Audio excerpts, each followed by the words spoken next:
জন্মদিনে মৌ রনকে এই science কিটটা gift করেছিল। তো এমনিতেই ও এত গিফট পেয়ে দিশেহারা ছিল, তাই কয়েকটা গিফটের সাথে এটাও আমি তুলে রেখেছিলাম। আজকে দুপুরবেলা উনি চেয়ারে উঠে আলমারির মাথা থেকে এটিকে পেরে এনেছেন। চলো তাহলে দেখা যাক এটা দিয়ে কি কি করা যায়। একটা খুব সুন্দর বই দিয়েছে যেটাতে সব লেখা আছে কি দিয়ে কতটা মিশিয়ে কি করতে হবে। তো অল্প একটু জল নিয়ে তাতে 2 ফোঁটা ব্লু কালার দিতে হবে, আবার একটুখানি জল নিয়ে তাতে ইয়েলো কালার দিতে হবে, এবং এই দুটো মিশিয়ে দিলেই গ্রিন হয়ে যাবে। অ্যামাজনে এই প্রোডাক্টটা অ্যাভেলেবেল, দাম ওই 700 থেকে 800 টাকার মধ্যে।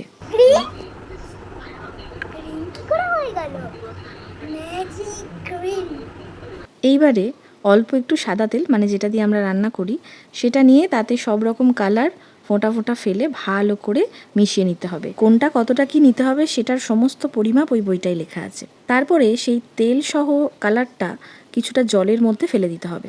তেল তো জলে মেশে না, তাই ওপরে একটা আস্তরণের মতো হয়ে থাকবে, কিন্তু ওই তেলের মধ্যে যে কালারগুলো আছে সেটার থেকে কালারগুলো জলের মধ্যে বেরিয়ে বেরিয়ে একটা বেশ সুন্দর কালারফুল দৃশ্য তৈরি করবে। এর পরেরটা খুব ইন্টারেস্টিং। অল্প একটু জলে 1 চামচ স্নো পাউডার দেওয়ার সঙ্গে সঙ্গে ফুলে ফেঁপে উঠল এবং এইরকম সুন্দর স্নোয়ের মতো জিনিস তৈরি হয়ে গেল। বেশ নরম নরম, ঠান্ডা ঠান্ডা।